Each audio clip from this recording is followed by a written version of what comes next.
Welcome back to another episode of the B2B 0 to 10 podcast, where we focus on helping B2B businesses grow from 0 to 10 million. This is the show for CEOs, startup founders, business owners, and folks thinking about starting a business. Podcast is the intersection of strategy, tactics, trends, and even a little inspiration. But it's all focused on the 0 to 10 growth journey. And by the way, we just found out we are now a top 5% international podcast. So thank you for all of the support. On this episode, we're talking websites. So have you invested a lot in your website, but it's still not driving enough traffic and leads? Have you not invested in your website? I've seen a lot of small businesses versus maybe startups, and the websites are not very functional. So either way, this is the episode for you. Today, I have Sean Rosensteel, digital marketing guru, but he really focuses on building very high performing, I don't want to say low cost, but value websites. And he helps you cut through the crap of what works, what doesn't work, and what you should be thinking about with not only your digital, your website, but some of your social and your paid traffic. We get into SEO, we get into a little bit about paid. So basically all things digital, which as you have probably found out in your own business, that this is the core of basically all B2B right now, is the digital aspect. You can't replace the human conversation, but unless you have a good digital foundation, you're going to have a hard time scaling your business. So anyway, I think you're really going to enjoy this episode. I took a number of notes. We got into the conversation about WordPress versus Squarespace and a couple of other websites. So I think it's the key to always be learning. But again, what I appreciate about Sean and his approach is it's really cutting through the clutter and saying, hey, this is how you can build a strong and growing website. So anyway, take a listen, enjoy. You also make sure you check out the show notes and everything else that we talked about with Sean. We'll share links and everything on the website. And if you do listen to this podcast, which you're listening right now, I would really, really appreciate it if you would follow on iTunes. I guess that's subscribe on iTunes or follow on Spotify. It'll really help us to continue to grow and reach new audiences. So appreciate it. But now let's get on to the interview.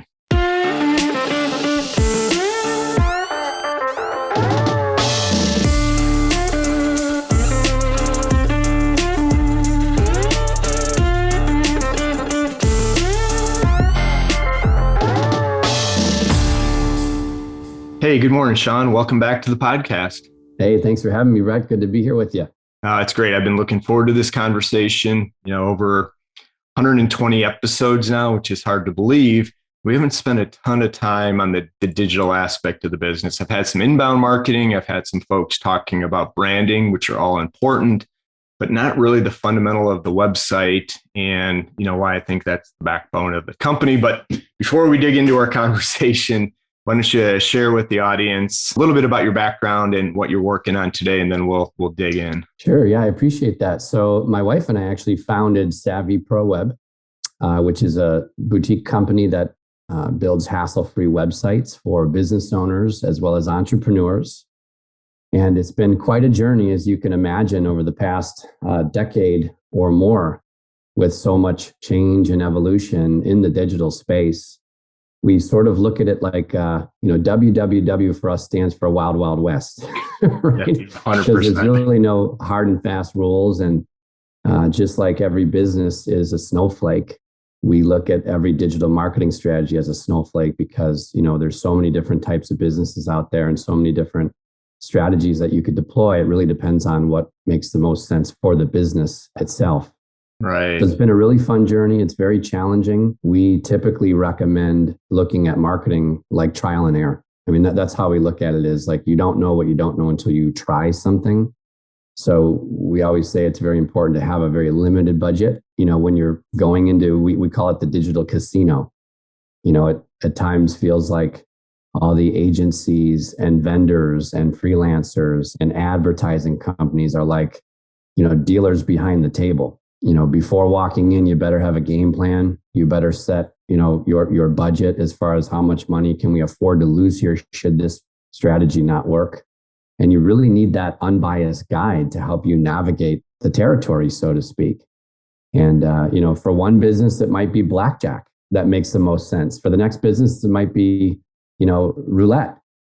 For the next business, it might be crabs. I mean, all businesses and strategies are different. You really need to figure out which one makes the most sense for you as a company based on your history. We're believers in success leaves clues. There's a lot of businesses that we talk with and we decide together that, digital's not the right play here. At times digital doesn't make the most sense for a lot of businesses. Right. So it just really all depends on what your objectives are, what has worked for you in the past, and how can we kind of bridge that gap and create a strategy that makes sense. Yeah, I think it's still.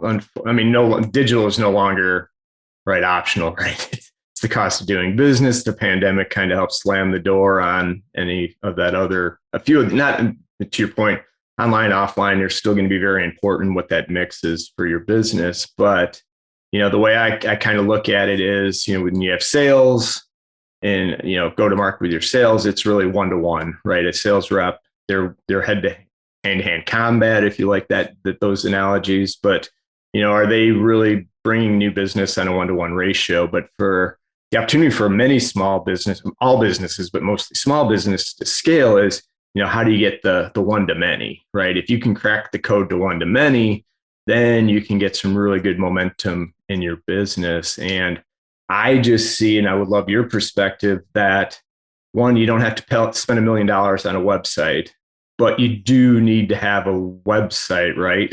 At this day and age, you have to, because people are searching for you. So I'm long-winded build up to this question is, I think there's always been a lot of noise, right? Do I have to spend $50,000 on my website, or do I just need a social media platform? And maybe help demystify it for some of our small business owners or startup owners of, what is a good foundational backbone or footprint to kind of start that journey? Yeah, boy. So it's a great question. My dad growing up always taught me that complexity was the enemy of success. He just drilled that into my brain. And I think it's very easy for us, especially as entrepreneurs, those of us listening who are like true visionaries, they've got 100 ideas a minute. 99 aren't so good. It's that one that'll take you to the moon, right? Right. But I think we can get carried away with like what we want our digital presence to accomplish for us. And without getting into too much tech talk here, because I think that from what I've heard from our clients, it's like one of those unique things that we can bring is we bridge the gap. There are these tech companies who are all immersed in their world of technology, and they talk about all these acronyms and code words that business owners and entrepreneurs don't understand. Frankly, I don't understand half it either. I don't need to. Right. I'm a business owner. I'm an entrepreneur. And, these business owners and entrepreneurs, they talk about their business. They talk about their goals. They talk about their struggles. And it's typically the same 24 struggles. All businesses kind of struggle with the same growth issues and obstacles and all these things. And they hit ceilings on multiple levels. And oftentimes they want their website or their digital presence to assist them with offense in some way. Usually it's like, hey, we want our website. We no longer want an online brochure. That worked for phase one, but phase two, we want this to be a lead generation machine. And then they go out and they talk to these tech companies, and these tech companies just frankly overwhelm them with all sorts, because they're so close to what they do. And a lot of them are so good at what they do. There's this big communication gap. Yeah. It seems impossible to bridge at times. I think what was prescribed in the past, like a lot of us are familiar with a platform called WordPress. Yep. And again, I don't want to get into too much tech talk on this conversation, but WordPress used to be like the go-to platform for everybody, not just businesses. I mean, everyone was using it. Back in, I think it was 2013, 2014, I had the privilege of being invited in to write for Forbes.com on their entrepreneurial column. And I was laughing because I was logging into a client's website on WordPress, and I was logging into Forbes.com with millions of visitors a month, and it looked the same. Oh, interesting. And I'm like, something's weird here, because my client has like 250 visitors a month. Right. Like we're prescribing this radically robust solution, which we were trained to believe was a great thing. But unfortunately, what comes with that robustness and all that complexity is a lot of maintenance and a lot of vulnerability as far as security and getting hacked. And It requires a lot of patches and updates, and that costs money to maintain over the long run. So a lot of these agencies are charging hundreds of dollars a month to host a small business website that really should be on a $10 a month hosting plan. It doesn't really need all that horsepower under the hood. Right. So we always tell our clients that, hey, WordPress, while all the agencies are prescribing this, it's really a win for them, but it's at the cost of you over time, because there are better platforms today, at least in my view, after doing this for so many years. In my view, there are much better platforms available today for the small business owner, for the entrepreneur who is really looking to have a lead generation machine as a website, or even an online brochure as a website. They don't need to incur all the costs of WordPress. And we like to keep things simple, going back to what my dad taught me growing up. It's just, we have a very less is more mentality. Yeah. We have a no tech for tech's sake mentality. Oftentimes I find technology actually gets in the way of achieving the outcome that the business owner is looking for. We talk about WordPress as like this 1978 Mercedes-Benz E-Class diesel that leaks oil all over your garage floor. It's going to need a lot of love and a lot of care, and it's going to cost you a lot of money because you need that specialized mechanic for the next few years. Right. So we always recommend Squarespace. We're big fans of Squarespace, and that for, $10-12 a month, you get, award-winning design that you can manipulate however you want to fit your brand. You get guaranteed uptime, hosting reliability, bank level security, all under one roof, so to speak, at a very affordable cost moving forward. And what's nice is we all know that we hire vendors and fire vendors. Sometimes it's like a revolving door because we can't find good help. What's nice about Squarespace is literally any agency or freelancer, even your nephew, can manage your website once it's built on Squarespace.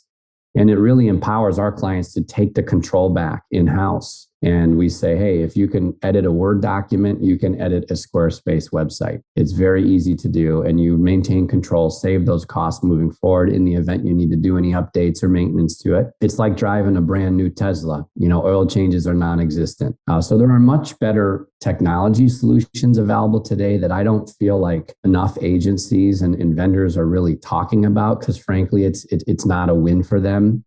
They're going to lose a lot of recurring revenue over time if they start talking about these alternative solutions.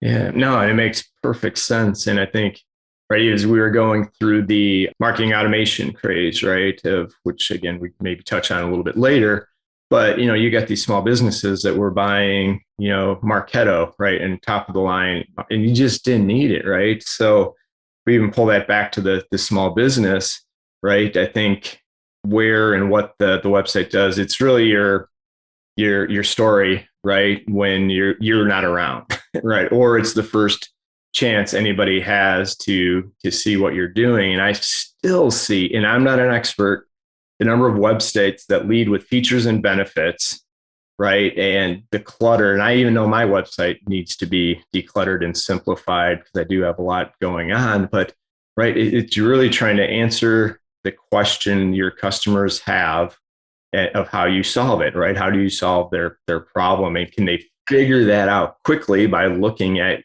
your site? And if it doesn't fit, again, way oversimplifying this, but if it's not there, right, the baseline is be able to tell your story. And then, I think your approach is, hey, tell the story first, build it so it's findable, right? So if somebody's looking, they can find it. But then two, kind of optimize it for lead generation. And I love that. Do not overcomplicate it. You really don't, right? They're just looking for answers. That's right. Yeah, that's right. No, I love what you're saying. So let's take the Marketo example, or maybe even better yet, let's take the Salesforce. Yeah. Okay. For example, I can't tell you how many clients I have that have invested tens of thousands of dollars in a Salesforce implementation, and they don't use it. And I think the misconception about, I don't care if it's a website platform or if it's a Marketo, a marketing automation software, or a Salesforce, some sort of a CRM. I think the misconception is that the software itself is going to solve the pain, is going to solve the problem. And I think what people underestimate is it's not about the software, it's about what you put into it. Yeah. 100%. So if you invest in Salesforce without being prepared to put into, the CRM, all the ingredients that makes it work and makes it valuable and makes you realize that investment, that return on your investment, it's just this big, overwhelming software that at some point in time you need to get on or just cancel it. Right. And to your point a minute ago, your website is no different. Your website is an empty shell. And what matters is what you put into it, what you put on that website. And I think so many businesses make this mistake of talking about themselves. So they have a website and it's like, all they do is talk about their business, how great it is, their services. These are the awards we've won. Here are the testimonials we have. Here are all of our accolades. We've been in business since, our history starts out in 1973 when the forefathers did these things. And, everyone is coming to our websites saying, how can you help me solve my problem? Do you see me? Do you hear me? Do you understand me? So there's a really big missing ingredient that I see in 99.9% of the websites that I visit day to day, and that's called empathy. If I could just boil it down and simplify it, it's empathy. Do you get me? Do you understand my problem? And do you have the competency and the experience to solve it? And we've talked before about the book called Building a Story Brand. Yep. Donald Miller's book, and I would highly recommend that book to anybody listening if you haven't read it already. Positioning and marketing and messaging is so complicated for us business owners and us entrepreneurs because we're so close to it. It's like for us to really dial in and refine and nail our marketing message, our elevator pitch, whatever we want to call it, our tagline. It's like trying to read the label of a bottle from inside the bottle. It's so hard. Yeah. Because of our perspective, we're so close. That book changed everything for us. 4 or 5 years ago when we first got our hands on it. I've given out over 100 copies of the book Traction. We've talked about Traction before. I've probably given out, Building a Story Brand is the second most given out book by us to friends, to clients, to family. It's such a wake-up call, and it's so simple to put together a marketing message that works. There's 7 points in the framework, and all you have to do is just answer the 7 questions, and you sit back, and it's all on one page, and you're like, wow. And it's all in the language of your ideal prospects or your ideal clients, and you're putting them into your story as the hero, as Don Miller says, and you're positioning yourself, the business, as the guide along their journey. You're like the Obi-Wan and your customer is the Luke Skywalker, right? Yep. So it's a brilliant way of just reframing how we can be more effective with our marketing. And what we do is we always start there with our clients. We start with their positioning because for many years we were building these beautifully elegant websites for our clients, and people were coming and going. It was like a leaky bucket. There was a hole in it. I was like, wow, why can't we get more visitors to book calls with our clients? Why can't we get more visitors to schedule those appointments or call their phone number? And it was because we were putting our clients before the visitors. We were putting the client first, and we were saying, look at us. We do these things. We've been around for this many years. We've earned all these certifications and accolades. Well, the visitor's sitting on the site like, who cares? Right. And if you're hearing this for the first time on this podcast, it may ruin your website browsing experience going forward. Because the next website you go to, it's going to be all about them. And you're going to be like, ugh, what about me? I woke up this morning as the hero to win the day for myself. How are you going to plug into my story? Right. And when a visitor comes and you're positioning your business as the hero, they're thinking, wait a minute, something's wrong. And maybe it's even like this unconscious conflict for them, but they're like, well, there can only be one of us heroes in today's story, and it's mine. Right.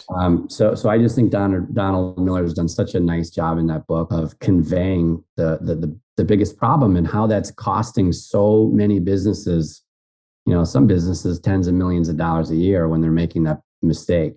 Or if you're a small business, even staying in business, right? It's not even costing. It's just if you can't get people to understand. I heard from an entrepreneur not too long ago that said, my product works just about with any industry, right? It's a really good, I want to call it generic, but it does translate very well into different industries, different size companies. Is like, all I need to do is get in front of a client and I can sell it. I'm like, perfect. And that's good if you want to keep going one by one by one by one. But if you want to get that one to many, that website and what you're doing digitally is going to have to tell that story for you in order to get more people coming in. So Right. Yeah, exactly. Exactly. Yeah. And I think, yeah, and back to the point that we're talking about, I mean, we see this all the time where these business owners invest tens of thousands of dollars in these beautifully elegant websites that may win some design awards, but they're missing those key ingredients and they're not affecting the outcome that they wanted, which for us, 9 times out of 10 is going to be generate more leads. Yeah. So yeah, it's a shame to see that. And you need to come prepared. You need to have all that message ready and make sure that it resonates. And I think just a quick example of this, and it's simple. It's so easy, Brett. It doesn't have to be insider language and super complex. I mean, a really simple example is when we book an appointment or when an appointment gets booked to talk to us through our website, or if I get a referral or whatever else, the first soundbite out of my mouth is, hey, Mr. or Mrs. Business Owner, I'd bet you'd rather be getting a root canal than talk to another website company like ours. And all that does, Brett, is it like immediately puts them at ease. They're like, oh, you get where I'm coming from. Oh, you understand that I'm busy. And this is like my 19th priority, very low on my list today. You're going to respect my time. Like, oh, you get who I am. So that story brand framework helps us as business owners to just simply come up and define and clarify some of these little sound bites, some of these little nuggets. And when you introduce some of those little nuggets into your headline and into some of the copy on your website, even introduce it in some of the imagery, it really has an impact on how effective your website can be. We're working with someone right now who says the biggest issue is like kicking the can down the road. And this gentleman's like, that's what I always tell the people I'm speaking with. Prospects are like, hey, you can continue kicking the can down the road. And he said, and they always come back and say, yeah, I feel like I've been procrastinating. I've been kicking the can down the road for years. So what do? We put that on the website, stop kicking the can down the road and start, insert the value proposition. And then there's a little illustration of a person kicking the can down the road. So once you clarify some of those little golden nuggets throughout your messaging strategy, there's only 7 of them in the story brand framework. Once you define those, all of a sudden you've got a real good guidelines for how you should create your website and what headlines and copy should be used. It's really a roadmap. And that's how we use it. I mean, we believe in it so much that we've invested in getting certified with them, right? Because we just see it working so well. Yeah, it's so important. I think I've got a copy of it here. Yeah, there it is. With all your sticky notes in it, I would expect nothing less from you. That's the only way to read it, man. If you're going to read it, you might as well take the time to figure out what's in there. And maybe we can go back to a little bit of a tactical, because, it's interesting what you said about WordPress, because I think I fell into that trap of, hey, WordPress, because it's all about SEO and, your blog and content, and WordPress is the best for that. And, shame on me for not testing that or challenging that. So just curious, because again, and maybe that's what WordPress's messaging is, man, you want to be found. It's all about the content and the blog, and, there's nobody better. But my understand, based on our conversation so far, is there's other ways to do that and still achieve the same goal without the complexity. Because you're right, WordPress, I've got those WordPress sites. I can update text, but if I had to do anything else, I've got to bring in a developer to help me do that. And sure, to your point on kicking the can down the road, I'm like, man, I know I need to update this. I know I need to update this, but I got to sit down and think about how I want to. So you're 100% spot on. And I fall into that same category of, right, it's this first thing people see. So it should be, simple, smooth, tell the story. So I know I kind of wrapped around my tactical question on SEO, right, and content on WordPress versus others. So maybe you share your thoughts on that. Yeah. Two responses come to mind. One, I think, is at the surface, and the other one, I think, gets to the root of your challenge. So on the surface, SEO features at this stage are just permission to play. Whether you look at WordPress, Squarespace, Wix, Weebly, GoDaddy, yada, yada, yada, all these companies that essentially are doing the same thing. Every company at this stage offers SEO capabilities. They all allow you to edit your titles and your keywords and your descriptions on every page. Honestly, it's permission to play. Like if a web company didn't offer those, they couldn't compete. Okay. It's almost like SSLs, right? It's almost like, security these days. Like you better have it. So most companies offer that. That is a feature that is just a commodity, frankly, at this point. So you can control your SEO on Squarespace the same way you can control it in WordPress and any of these other sites. There is one, it may be Wix, and this could have changed, but long ago, Wix was Flash based.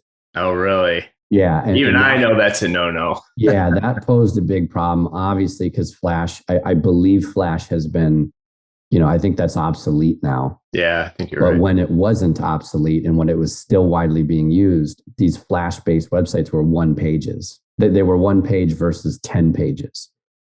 And your website, I look at the number of pages, why blogging is such a popular and widely recommended strategy. I look at the amount of web pages you have as like fishing lines out the back of the boat. Right. Well, if you go out trolling the ocean, you're going to catch a hell of a lot more fish with 100 lines in the water versus one.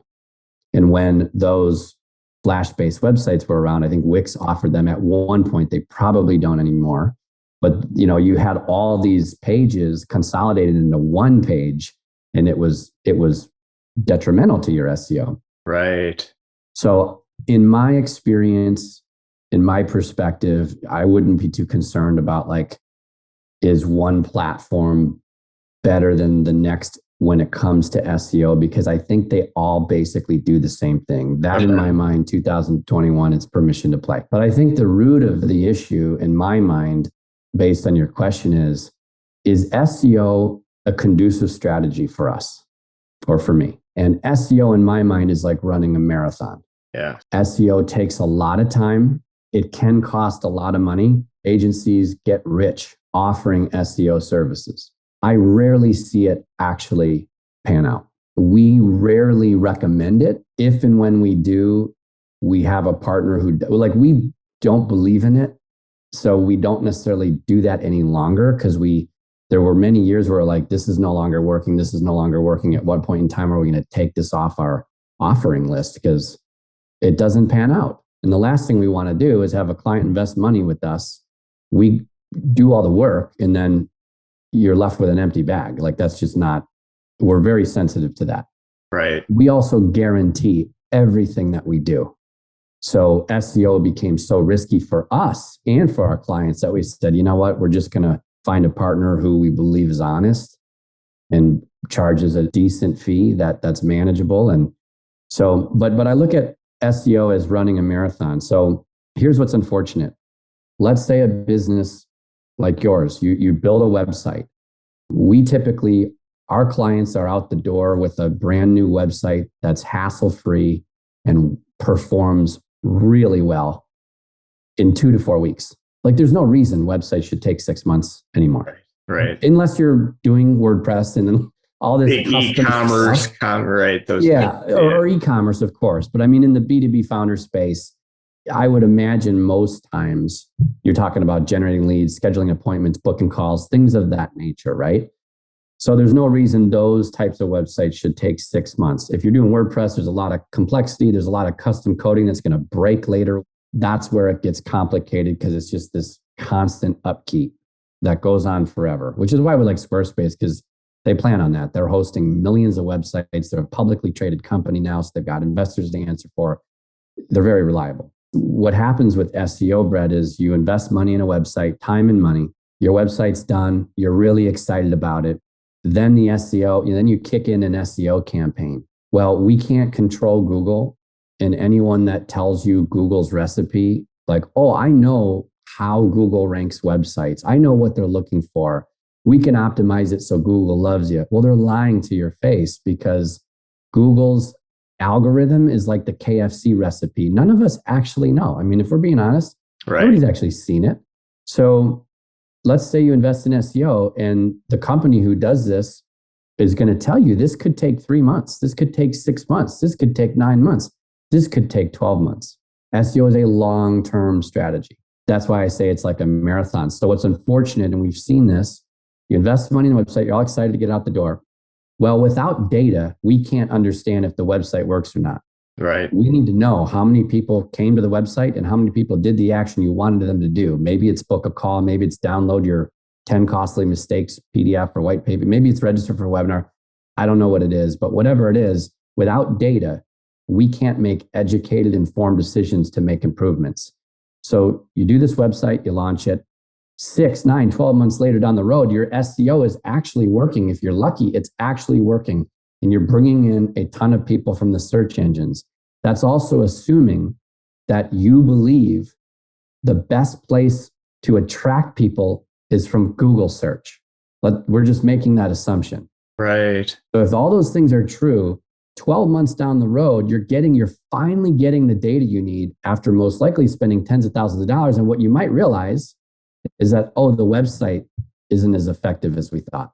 The website needs some edits. The website needs some updates because this is too expensive. We can't continue down this path because our website doesn't work. So that takes tens of thousands of dollars. And I think more importantly, a year's worth of wasted time. What I would much rather see is people investing in paid advertising. If you're a company that believes that Google is the place for you to get found, why not invest in Google ads and get the data you're looking for in one day or in 1 hour for a small cost? Pay 25 cents a click, $2.50 a click, whatever it is, get 100 data points in an afternoon and have that valuable data that you need to make in order to have educated, informed decisions on what you need to do to your website to make it better. Get it in a day or two or a week. Or maybe you're a company that believes that Facebook is where where your ideal clients are hanging out. Yeah. Great. Run some, maybe it's LinkedIn. It's going to cost you a little more. LinkedIn ads are a little more expensive in general. But go to LinkedIn and within a day or two or a week, spend a few $100, get that data. What I don't like, Brett, is I see so many companies invest tens of thousands of dollars in SEO and 3, 6, 9, 12 months down the road, best case scenario, it's working. And oh, guess what? Google makes a change to their algorithm. So now all that groundwork you've laid down and all that time and money you've invested, it goes away. It goes out the door because someone at Google edited their algorithm and now they look at other things. Yeah. So SEO, you just need to be very certain that SEO is the right play. You need to be certain that people coming in blind off the search engines is the right play. Like we like the 80-20 rule, and we'd even say it's 90-10. Let's look in your past and let's see where your best clients are coming from.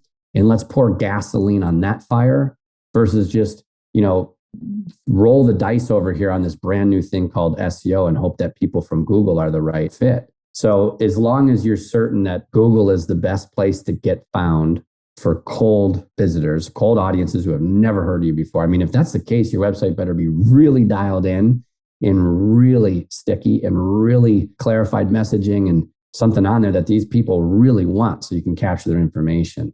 Yeah. It's risky. It's interesting. I think some folks would debate you on the value or the SEO strategy. And maybe I look at it again, you and I talk, the reason we get along is we like to keep things simple, right? And the way I look at it with SEO or content is don't do it to game the algorithm, right? Or because you think that's what the keyword is. It's really about if you can put value-added content on your site that's helping your customers solve their problems or tell stories of how these problems have been solved, provide the free tools. That's one thing I've learned over time is give as much of it as away as you can, because people are still going to come back and find you and ask for that help. The DIYers are always going to be DIY. But so I think, that's the rule I'm trying to follow is if I'm going to put content out there, it's helping my customers solve a problem or share some insights. And I agree with you not to try to figure out what the algorithm is so you rank higher. Because I think over time, you're right. If you start to, again, focus on that customer problem and they're going to start to find you. I agree with you. And I love what you're saying. And if there's an agency out there that would argue what I'm referring to, I would challenge them to show me their results. Because I've worked with so many clients who have 250 blog posts that they've worked tirelessly on over the past 5 years. And you look into their analytics and those posts are bringing in zero traffic. Nobody. They're not getting found. So there's a right way and a wrong way to do content publishing. But here's where my argument lies. SEO is almost like a complementary benefit to publishing content. I would much rather see a business owner, again, depending on where, this is all dependent upon where they find their, where are the ponds of stocked fish for your business. Right. So let's say that I'm a business owner and I want to get into blogging.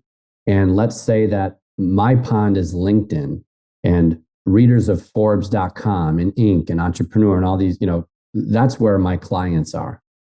What I would recommend and encourage them to do is to draft, like you said, I love that, content that's highly valuable. They're giving away perspective. I mean, most clients hire us for perspective if we have a service-based business, right? Right. But give everything you can away, add as much value as you possibly can.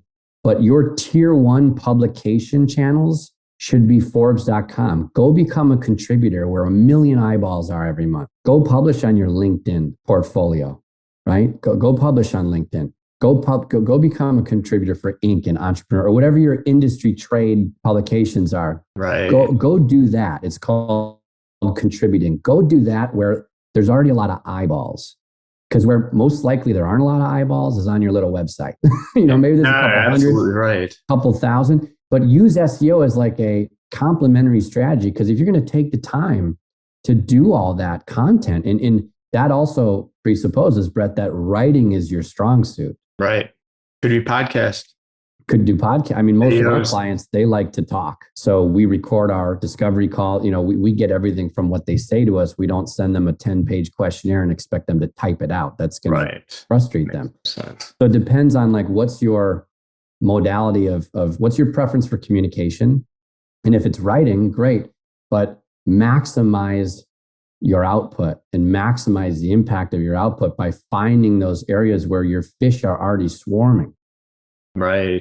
And then you have the content. So great. Now take it back and put it on your little blog in the hope that over time, your SEO will improve. And over time, people searching for these specific keywords will find your article. But I see people leading with that. And I see people's expectations set as we're going to start writing once a week on our blog and we're going to get all these visitors to our website.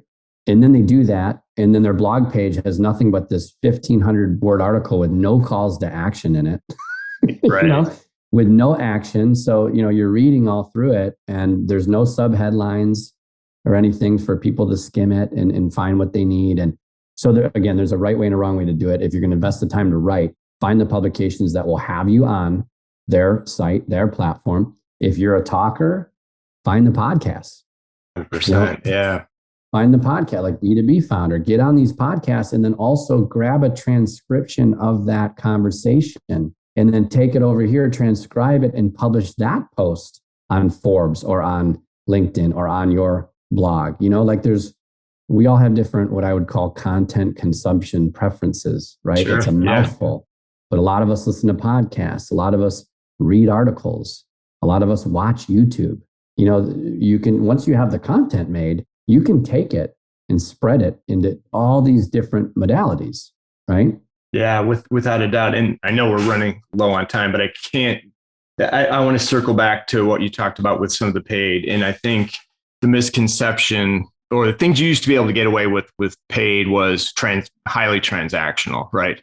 Buy now type of thing. But where at least I've seen some success, and I'd love to get your perspective, is if you're doing this paid outreach to folks that probably don't know you, it's better to introduce yourself or provide some of that value add for that introduction to start getting, folks to come visit your website or get to know you, to spend the time. So when you say paid ads, are you going straight to, hey, buy now, or are your paid ads more of, hey, how do I connect and show and introduce myself or my company to you and how we solve problems and make, we can be the guide to your hero, back to the original, right? Is that fair? Yeah, it's such a great question, Brett. I mean, how far down the rabbit hole do you want to go? So if you can imagine this, and I'd encourage anyone listening to just write this, jot this down, but like, our process has 3 boxes or 3 phases, and we almost look at them as rites of passage.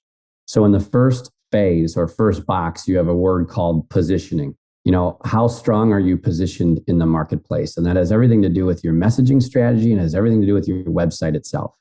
So how well is your company positioned in the marketplace? Once you can check that box and say, we're a 8, 9, 10 out of 10 there, we're confident in our positioning. The next box is called performance. So that's all about how well are we performing in the marketplace?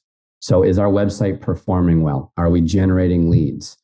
Both on the level of booking calls, but also on the level of they're downloading a guide, they're downloading a checklist, they're registering for a webinar, whatever it is that you're giving away for free to educate and inform and empower your audience. How well are we performing digitally? That third box, and again, it's almost like a rite of passage, you have to earn it, is promotion. So where and how well are we promoting our company online? So you've got, first checkbox, first gate you need to make it through is positioning. Second one, performance. Now you've built a strong foundation and a very effective house. Now you can start inviting the company over for the dinner party through promotions. Yeah. So to answer your question, 9 times out of 10, what we would recommend doing is promoting whatever it is you're offering on your website. We're not promoting book a call. We're not promoting schedule an appointment. We're not promoting do business with us right up front. If you're an e-commerce business, of course you're promoting your products. Right now, $9, free shipping. We're not talking about that here. We're talking about B2B, 0 to 10 million, service-based companies at times, some products, sure, but probably more expensive transactions than a $9 widget is my assumption. So as long as that's fair, you're promoting the offer you have, the 10 costly mistakes business owners make as it pertains to selling their companies, or 5 reasons you're completely screwing up your hiring process, or 3 reasons your people are turning over every 90 days. You're promoting some sort of a what would you call it, lead generator, for lack of a better thought term. piece or some some empowering piece of education that's going to inform your audience on your website. So you're promoting that. So you're paying 25 cents, $1, $2.50, $5 on LinkedIn. LinkedIn's a little more expensive, but you're promoting that piece of content to relevant audiences. So once that's done, and when people opt in or they download that or they register for a webinar, whatever it might be that you're offering based on who your clients are, you're now getting into the automation space, right? Now you're following up with some emails, basically repeating the same content you repeated in the PDF of the webinar. All marketing and sales is an exercise of repetition. Right. So you really want to make sure that you're, really repeating some of those big points you want them to remember. And then at the end of the rainbow, 2, 4, 6 weeks later, whatever makes the most sense, you're inviting them to book that call. So it's kind of like a, hey, let's go on a few first dates, or let's go on a first date, second date, third date before I'm going to ask you to marry me, sort of a strategy. And what's nice is for your visitors, it doesn't involve them giving you their credit card information, social security number, and date of birth. It's like name and email. You start high level with the least amount of friction. So that's what's nice. And if you really want to get advanced, what we see working for a lot of clients is, let's say you pay for 100 people to come on your site and to look at that guide that you've, built. And let's say that 90 out of 100, Brett, don't opt in for the guide. So you've paid for 100 people to come, only 10 people downloaded it and got into your contact database and entered your automation communication thing, right? So you have a 10% conversion rate. But there's 90 people who you paid for and you didn't collect their contact information. Well, what your website did do is store a cookie on their machine. What we want to do with those people who didn't take the action we wanted is we want to retarget them. Right. So now we have a pool, whether it's on Google or Facebook. I mean, most ad campaigns will do this for you. We have a retargeting audience in place that we are now going to reposition that offer to. We're also going to probably position our book a call, schedule a call, the end of the rainbow, so to speak. We want to probably position both of those things. One is a reminder that, hey, this is still here for you. We noticed you didn't download it, or we noticed you didn't register for our upcoming webinar. There's still spots left, sort of a thing. But the other one is probably going to be schedule a call and let us solve your pain. Yeah, again, you have this. You want those 10 people, right? I mean, I think you want the 10 people, but we're trying to maximize your investment by retargeting those 90 people that didn't do what we wanted them to do. Right. Or at least keep them longer tail, right? So when they are ready, they're now aware of you, they know where to find you. You just gentle reminder that, hey, we're here when you're ready to Bingo. get into this problem. Our philosophy is you shouldn't even be playing that game if your positioning is in a 10 out of 10, and if your performance is in a 10 out of 10. Like, you have to earn the right to play that game, because once you're confident in your website's ability to perform, it's a mathematical certainty that you're going to get what you want out of your promotional activities. And all we care about is return on investment, right? As business owners, entrepreneurs, like, what's my ROI here? Right. So when you have a strong foundation with the right clear messaging that really resonates with your audience, and you're doing it through empathy, you're putting them first. They know that your only agenda is to help them achieve theirs. I mean, when you get to that point on your website, you will be converting leads. Right. It's a certainty. Well, and now, and so, maybe 1 to 3% of your visitors are booking a call, and then another 4 to 10% of those visitors are actually downloading your guide, registering for your webinar. So now you got a healthy conversion rate going on. Now it's a matter of, well, let's put some gas on here. Let's add some more traffic into the top of this funnel that we built, and let's go. Let's generate leads. Let's scale. Yeah. So that's very exciting when you can get there, but you have to lay the right pieces in the right order to do it. So if you take care of your positioning, if you're confident in your performance, it's a matter of time before you flip the switch on your promotion and you can actually start seeing results. And again, most importantly, a return on that investment. Yeah, no, it makes perfect sense. And a couple quick follow-ups on that, because I know we're really short on time. I really like the analogy, and I took some liberties with it. It's right. You're designing the house, which is your positioning and differentiation, right? You're building the house to make sure it's performing right, that you're doing it. And you wouldn't invite the guest to see the blueprint or the construction. You're going to invite them when it's done and it's ready. So really like that. And I mean, I'll give you full credit for it, but I'm going to borrow it. I think you just came up with that, but you're absolutely right. So look at the website as curb appeal, right? We want to bring let's say we're selling our house. The website itself, that's curb appeal. Like, you don't want to give people, they're looking for what's wrong. Think about the buying journey, the customer journey. Yeah. We're programmed to find what's wrong in our environment. First of all, just human nature. Second of all is we're always skeptical. This is going to cost too much. I don't know if I have time for this. We're going in there with a half-stacked deck. Yeah. So the website is curb appeal, because just like when you're selling a house, when people pull up and they're walking in, you don't want to give them any doubt. You don't want to give them any excuse to start doubting the quality of this house.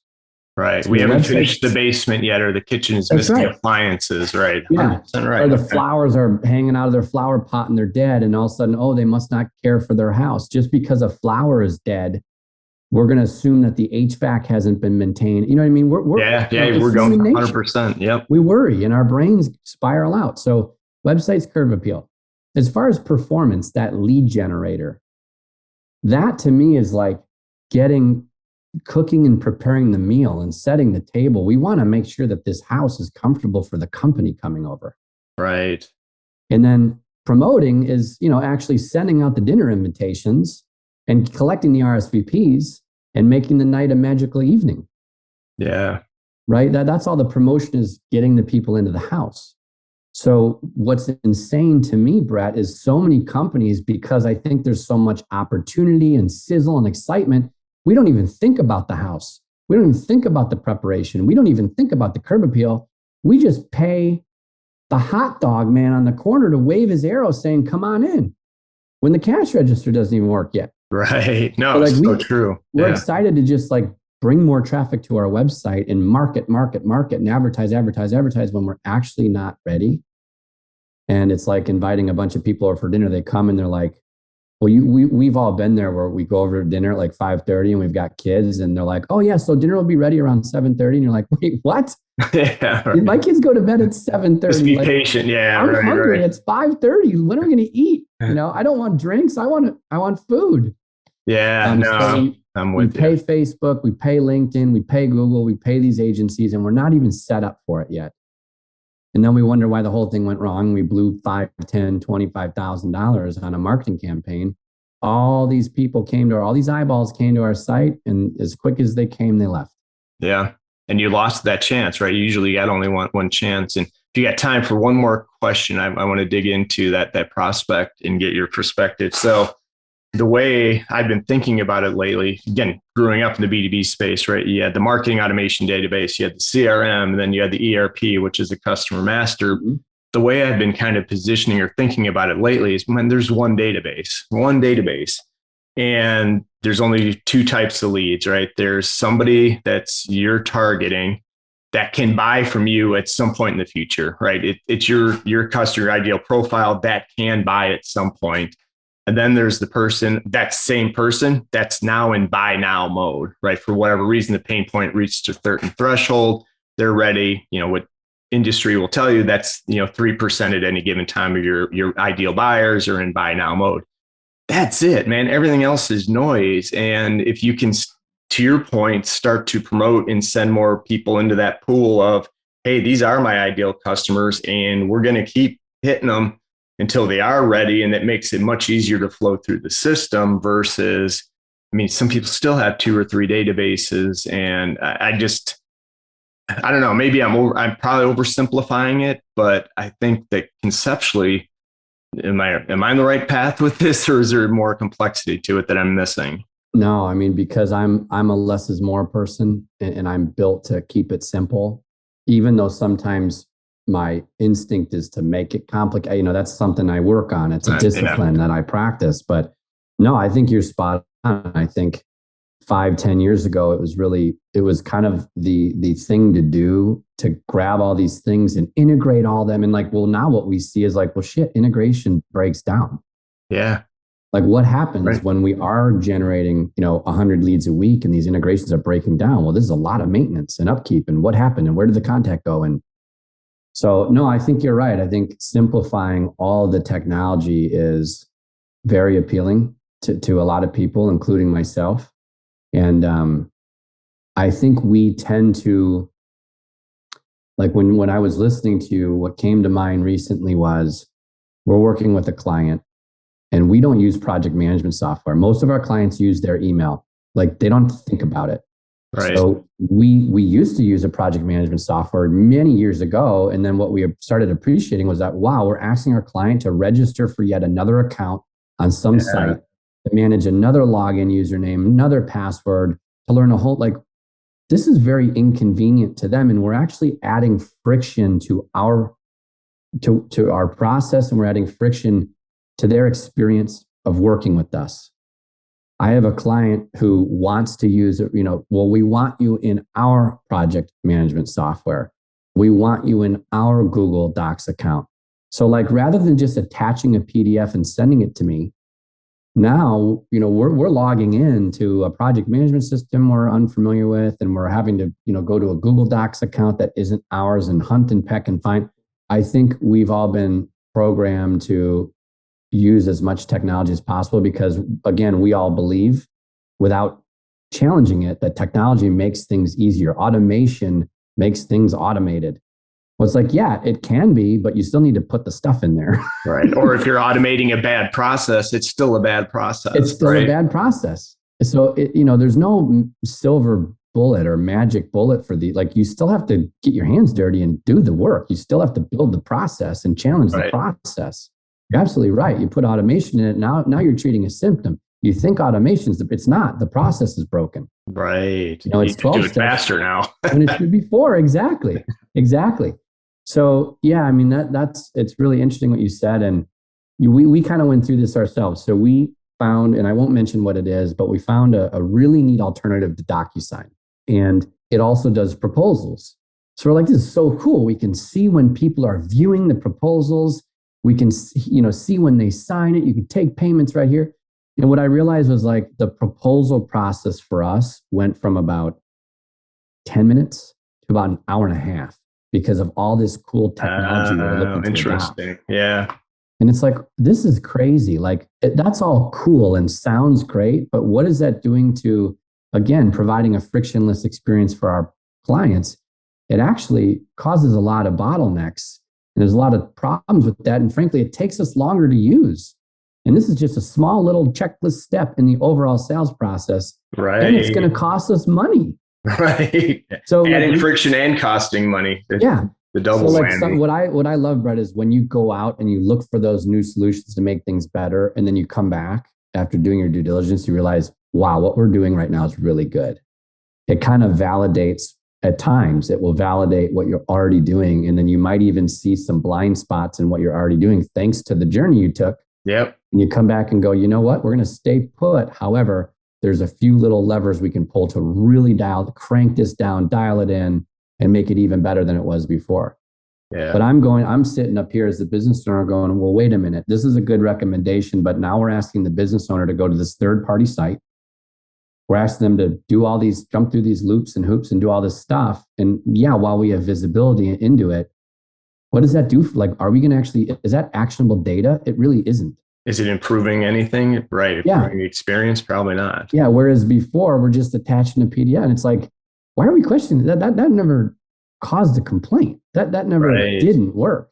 And frankly, it's what I'm used to. And I think a lot of our clients are used to just, here's the email and let me open the PDF in the email, versus ask them to open their internet browser, click the link, go off. Now they're on a foreign site. And so I think it's important when we look into new software, back to your initial point, to make sure that it's actually adding value for us as a company, but it's also adding value, of course, for our clients. Yep. And is it actually going to cause more heartburn than good, right? Yeah. Yeah, I think that's a great way to close this episode is, hey, if you start with the customer, you can't go wrong, right? Think experience and work backwards. This is not your process, it's their process, and how would you do it differently if that. So, well, Sean, thank you very much for the time. We'll have to have you back absolutely for a part 2 on this, because I think I only got to about half of what I wanted to cover with you, but I know we covered quite a bit today. But I am going to ask you, what is the closing question? What is one thing that you would highly recommend? It could be professional, personal, what's kind of top of mind for you right now? Let's see. Well, professionally, we'll touch upon that. I recently invested in Strategic Coach, which I'm very excited about. I've been investigating that for many, many years. Bought a book called Unique Ability, and it comes with a workbook. And what's awesome about it, Brett, is as a business owner, I can get tied down by a lot of the different moving parts of the business, and it's usually my fault. Yeah, right. Usually I shouldn't be involved with certain things, but I just feel like I need to be at times. So what's cool about this Unique Ability, I'll call it a program. I mean, it's really more than a book, but it helps you identify what you're great at and what you love to do. What's your sweet spot, so to speak. And it takes inventory of all your existing activities throughout your week, both professionally and personally. And then what it does is it helps you carve out a game plan, like over the next year, to start really delegating and elevating to those unique abilities that each and every one of us has. And what's nice is when you're operating in your unique ability, that's a Dan Sullivan strategic coach term, of course, but when you're operating in your unique ability, that's like a flow state. Time stands still. You love your work, or time flies. Time can also fly, right? But it really was a wake-up call for me, because I'm spending probably half of my week involved with activities that are probably hindering and suffocating our own growth, more than helping it. And I think we as entrepreneurs, as business owners, we all need that check-in with ourselves at times. So I'm kind of I'm about in the red zone now to finishing that program. But over the last few months, as I look at my 2022 as it pertains to my company, that's a really big wake-up call for me. And it really helps me lay some groundwork to say, okay, what's the plan where I can, elevate to where I belong in this company and stop, hindering so many of the processes in the. Yeah, I'll definitely check it out. I'm always looking for any way to help. And we'll obviously link to it in the show notes as well. So lastly, Sean, if people want to learn more about you, connect with you, what's the best place for them to find you? Yeah, thanks. It's just our website, savvyproweb.com, savvyproweb.com. And you can obviously go there, see what we're all about. You can kind of see our own process, and we practice what we preach. So you can look at our own messaging strategy. And if that's something that relates to you, you can certainly book a call. We'd love to help you out and provide you with that. I think that unbiased guidance, right, that we're all looking for when it comes to digital. And especially digital marketing, websites, etc. Awesome. Like I said, we'll link that in the show notes as well, so people didn't have to write that down if they didn't, and we'll make it super easy for them to find you. I appreciate it. Well, thank you, Brett, for this opportunity. It's always awesome to be on the podcast, and congratulations, 122 episodes, my friend. Wow. And thank you. It's been a labor of love. Now I really enjoy it. I mean, I tell people that, and again, I probably could do a better job promoting and all of it, but just the, to your point on learning, man, just the experience and getting to talk to folks like you. I had a call last night with somebody in Australia that's doing some really interesting things. Never in my dreams would have I been able to connect with them or have an hour-long conversation about exactly what we're doing. So yeah, I don't know. Maybe it's keeping me young, but I appreciate the comments, and I commend you on your follow through. I don't think I would have been able to get to episode 4. Yeah. Well, honestly, the hardest one was hitting record on the first one, and then it just keeps going. So, and again, I get to talk to folks like you, and we keep learning. And I appreciate your time, Sean. This probably could have been a Joe Rogan-esque episode where we could have gone 3 hours. So we'll bite this into, we'll carry on the conversation, the next time we get together here in the near future. I look forward to it. Thanks, Brett. Have a great rest of your day.